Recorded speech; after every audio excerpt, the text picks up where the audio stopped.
Is a strike inevitable at this point, or what could happen between now and the weekend? I don't think much is going to happen given the tone of what the parties are talking about in media these days. I think Air Canada has been very um, vocal in saying that they're too far apart as a party. There's really no common ground for negotiations, and the union has said that Air Canada has been very intransigent. Union is even saying Air Canada hasn't made a formal offer yet. So there's a lot of bad blood, in my opinion, going on in these negotiations, and we're going to have to go through a strike in order for us to get to possibility of negotiating common ground.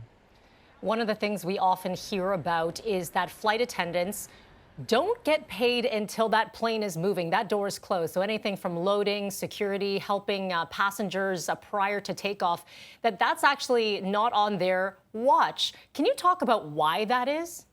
Yeah, it's been a practice among the industry for the last X number of decades, at least 3 or 4 decades, that the pay rate for flight attendants has been based on door closing, door opening, and that the wage rate for flight attendants would be increased to reflect the work that they're doing outside of that activity, normally within the aircraft itself. So there has been a recognition, however, very much hidden in the pay rates that these flight attendants have gotten, and I think the move is starting to get that pre-flight work and post-flight work um, very specifically recognized as a pay element to show up on their paychecks as a separate element other than flight.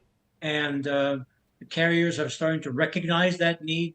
And we have a few carriers that have started to implement that practice now. Air Canada is being pushed to do that by the flight attendants.